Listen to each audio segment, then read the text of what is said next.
जय हिंद दोस्तों। आज से हम मॉडर्न हिस्ट्री स्टार्ट कर रहे हैं, वो भी लूसेंट का, है ना दोस्तों।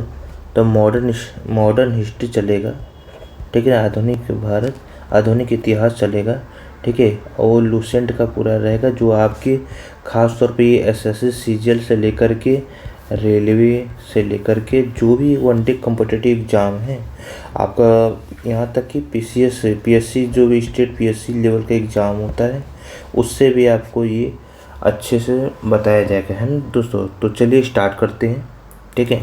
तो इसमें सबसे पहले हम पढ़ेंगे यूरोपीय कंपनियों का भारत आगमन, arrival of European in India. पहला चैप्टर है यूरोपीय कंपनियों का भारत आगमन। तो थोड़ा समझते हैं दोस्तों यहाँ पर। तो हमें पता है कि सबसे पहले अगर भारत में 1498 में सबसे पहले कौन आता है दोस्तों? पुर्तगाली आते हैं। कब आते हैं? 1498 में, ठीक है दोस्तों। उसके बाद आते हैं कौन? डच। कब आते हैं दोस्तों? 1605 में। 1498 में कौन आता है दोस्तों? पुर्तगाली। 1605 में आते हैं डच, और 1608 में आते हैं अंग्रेज, जो लगभग लास्ट तक रहते हैं, ठीक है दोस्तों। और 1620 में आते हैं डेनिश। 1620 में कब आते हैं? डेनिश। यानी 1498 में पुर्तगाली आते हैं, 1605 में कब आते हैं दोस्तों? कौन आता है? डच। और 1608 में आते हैं अंग्रेज, और 1620 में आते हैं डेनिश, और लास्ट में आते हैं 1668 में फ्रांसीसी। कौन दोस्तों? 1668 में आते हैं फ्रांसीसी। अब इसको हम लोग डिटेल में देखते हैं कि हमें पता है कि सबसे पहले कौन आता है दोस्तों? पुर्तगाल आता है, यानी कि पुर्तगाली सबसे पहले आते हैं। तो 1498 से लेकर के 1961 तक रहते हैं, यानी आते हैं सबसे पहले और जाते हैं सबसे लास्ट में, है ना। 1498 से 1961 तक भारत में रहते हैं। और ये पहला केंद्र जब आए तो पहला केंद्र इन्होंने कोचीन केरल में बनाया। कहाँ पे? कोची केरल में। कब? 1503 में बनाते हैं दोस्तों। 1503 में कोची केरल में अपना पहला केंद्र बनाते हैं, ठीक है दोस्तों। और दूसरे स्थान पर हम देखते हैं, अच्छा आप दूसरे स्थान पर हमने जब बताया था डच। डच आते हैं कब? 1605 में। 1605 में। देखिए दोस्तों, हम लोग के लिए जो एग्ज़ाम के पॉइंट ऑफ व्यू से ज़रूरी वो तीन है। तीन कौन सा है आपको खास तौर पे देखना है? एक ये वाला पोर्शन, है ना। दूसरा आपको अंग्रेज़ों के बारे में देखना है। तीसरा फ्रांसीसी के बारे में। यूरोपियन आगमन में तीनों काफ़ी ज़्यादा अफेक्ट किए भारत को, है ना। तो हमने देखा है डच के लेकर के। अब तो डच आया कब?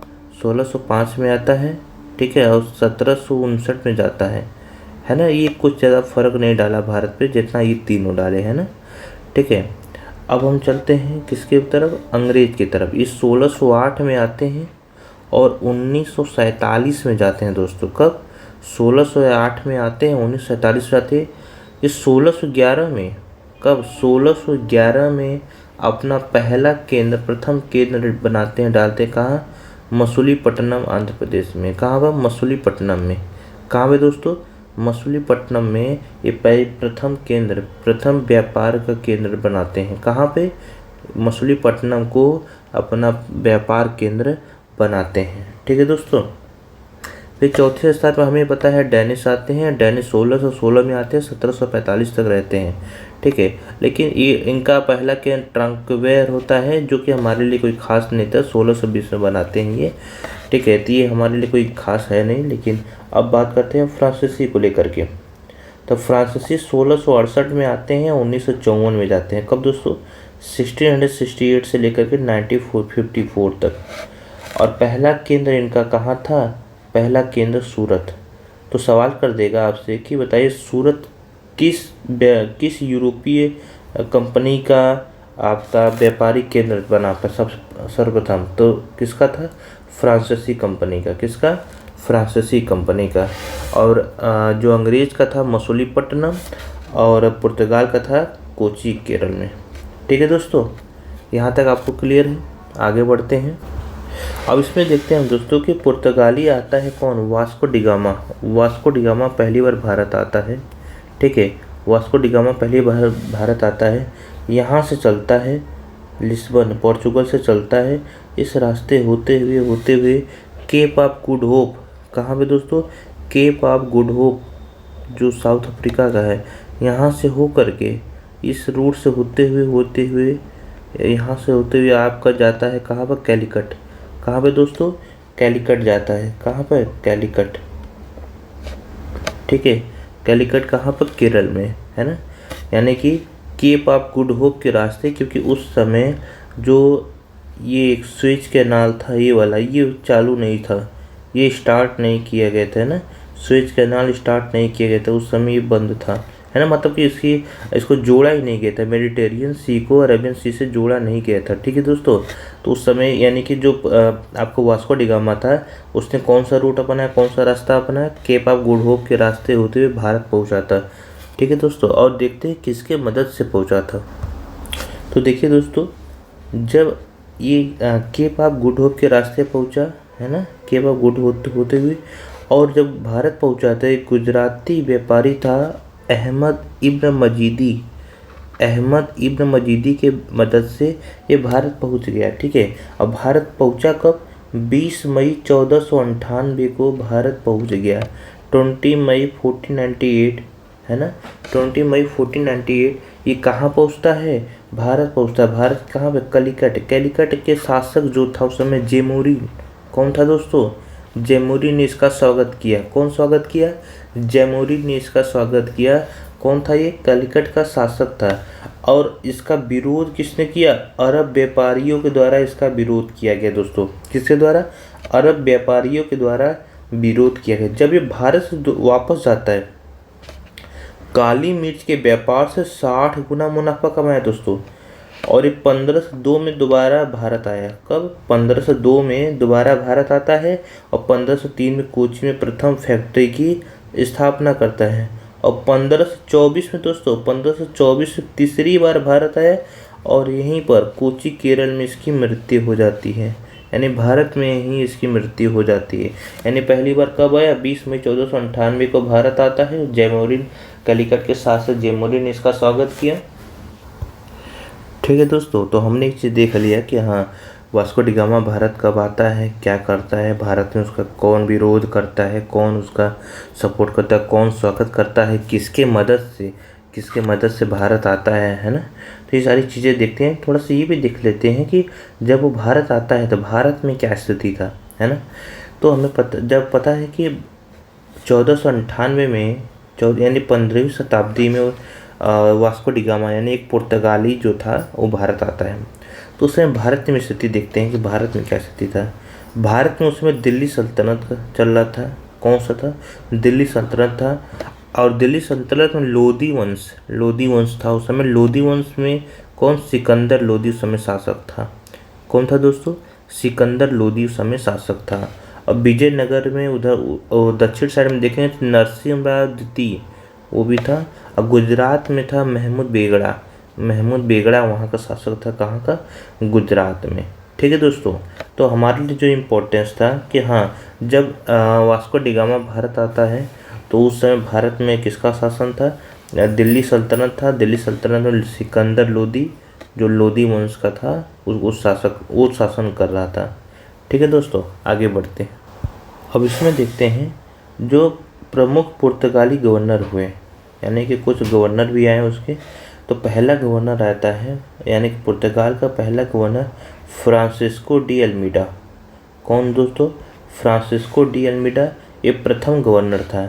ये 1505 में भारत आता है। कब, 1505 में भारत आता है। नीले जल या शांत जल की नीति, ब्लू वाटर पॉलिसी इसने लाया। भारत में ब्लू वाटर पॉलिसी कौन लाता है, फ्रांसिस्को डी अल्मीडा। ठीक है दोस्तों, अब आगे देखते हैं दूसरा जो अगला गवर्नर जो है अल्फांसो डी अल्बुकर्क। ये सेकंड गवर्नर था। भारत में पुर्तगाली शक्ति का वास्तविक संस्थापक था। ये भारत में पुर्तगाली शक्ति का वास्तविक संस्थापक था। कोची को केंद्र बनाया। भारतीय महिलाओं के साथ विवाह की नीति अपनाई। सती प्रथा पर रोक का प्रयास किया। सती प्रथा पर रोक का मतलब उसे रोकने का प्रयास किया।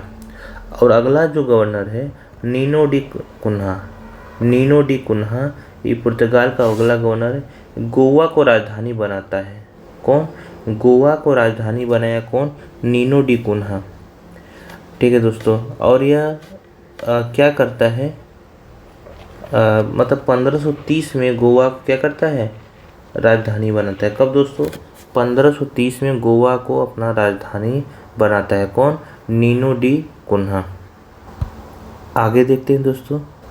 अच्छा, इससे कुछ और देख लेते हैं कि जब भारत आज़ाद हुआ ना दोस्तों, अब हम जानते हैं कि ये 1498 में आते हैं भारत, ठीक है, और 1961 में वापस जाते हैं, ठीक है। 1498 से 1961 तक भारत में इन्होंने राज किया है ना। तो अब एक चीज़ देखो कि जब पुर्तगाल का जो अंतिम गवर्नर था, अंतिम गवर्नर मैनुअल एंटानियो, जो भारत में रहा, कौन? मैनुअल एंटानियो, यानी 1961 में पुर्तगाली यहाँ से भगाए जाते हैं। किसके तहत? ऑपरेशन विजय के तहत। ऑपरेशन विजय के तहत उनको यहाँ से भगाया जाता है। यानी कि हमें पता है कि 1947 में भारत आज़ाद होता है, लेकिन गोवा ऐसा राज्य था जो पुर्तगालियों के कब्जे में अभी भी था, ठीक है, जो पुर्तगाली उसे अपना मान रहे थे, ठीक है दोस्तों। लेकिन क्या होता है फिर 19 दिसंबर 1961 को इन्हें यहाँ से भगाया था, जिसे हम गोवा मुक्ति दिवस मनाते हैं। कब दोस्तों? 19 दिसंबर 1961 को। उस समय उसका जो गवर्नर था मैनुअल एंटोनियो था। कौन? Manual Antonio. और स्वतंत्रता प्राप्ति के समय जो गोवा गवर्नर था बोस्सा। कौन दोस्तों?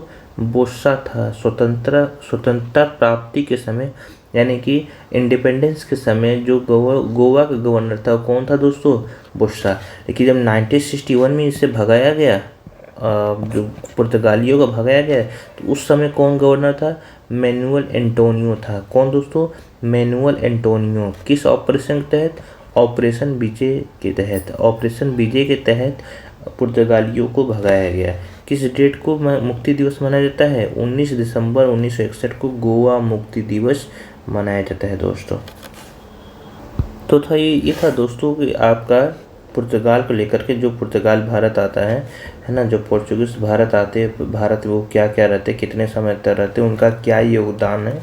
तो हालांकि पुर्तगाल पे कुछ खास योगदान नहीं है, लेकिन आप देखें कि हाँ, अंग्रेज़ों से उनका संघर्ष कंटिन्यूस चलता रहा है, और ठीक है, लास्ट में वो जाते हैं। लेकिन जितना अंग्रेज़ों ने परेशान किया, तो ये भी थे उसी में हिस्सा, लेकिन अंग्रेज़ों के इतना नहीं किया इन्होंने, ठीक है दोस्तों। तो अब चलते हैं अगले देश की तरफ।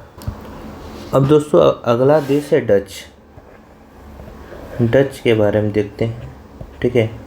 अब देख रहे हैं कि डच जो है, हम उसका कुछ खास योगदान तो है नहीं, मतलब खास योगदान क्या कहें कि उसने ज़्यादा भारत को परेशान किया नहीं है, क्योंकि स्टार्टिंग में जब ये, देखो बात है कि यूरोप की कई सारी कंपनियां आती हैं, कई सारे देश यहाँ पर आते हैं, ठीक है, वो आपस में पहले संघर्ष करते हैं, है ना। तो उसमें जो मिलिट्री रूप से मजबूत था, जो इकोनॉमिक रूप से मजबूत था, वो यहाँ पर सरवाइव कर गया।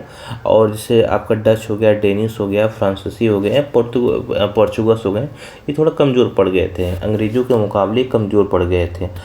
जितना जो पॉलिसी आपका अंग्रेज़ चलाए, जो नीतियों पर अंग्रेज़ों ने काम किया, है ना, उसमें सबसे पहले आपका डच को देखते हैं कि डच आखिर इतना, मतलब कि लास्ट बहुत समय, लगभग 1608 में आता भी है, 1605 में, और ये अपना संघर्ष ख़त्म करता है। लेकिन एक युद्ध है जो हमारे लिए महत्व है, उसको देखते हैं।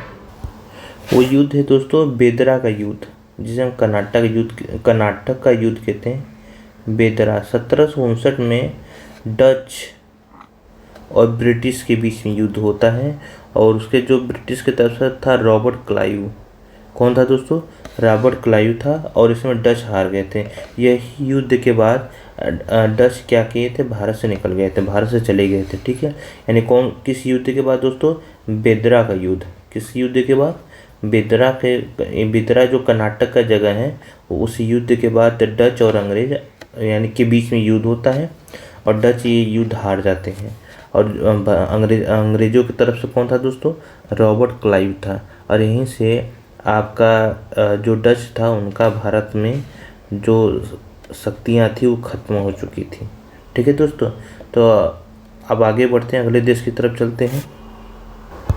अब देखते हैं दोस्तों कि जैसा कि हमें पता है कि अंग्रेज़ों के बारे में तीसरा कौन था, 1608 में अंग्रेज आते हैं। लेकिन दोस्तों 1608 में अंग्रेज तो आते हैं, लेकिन एक चीज़ ध्यान दे लो, इस कंपनी की स्थापना यानी कि ईस्ट इंडिया कंपनी की स्थापना 1600 में होती है। कब? ईस्ट इंडिया कंपनी की स्थापना दोस्तों 1600 में की जाती है। ठीक है, इसकी स्थापना के समय इंग्लैंड में महारानी एलिजाबेथ थी। कौन? महारानी एलिजाबेथ इंग्लैंड में, और भारत में था अकबर का शासन। एलिजाबेथ का शासन था इंग्लैंड में, और भारत में किसका शासन था? अकबर का।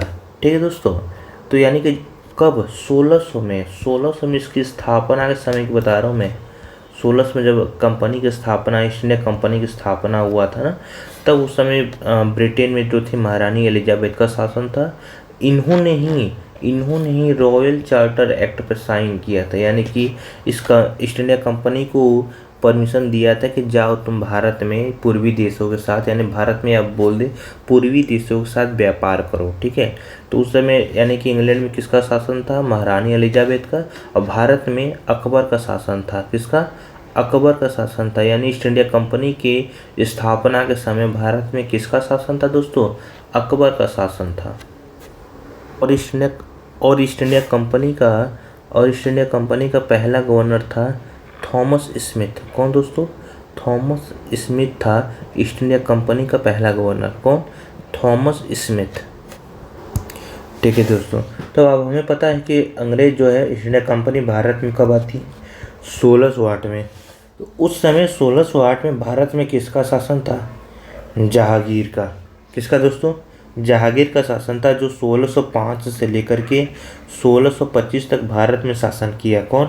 जहांगीर अकबर का जो उत्तराधिकारी था। कौन? जहांगीर, जो 1605 से लेकर के 1625 तक भारत में शासन किया।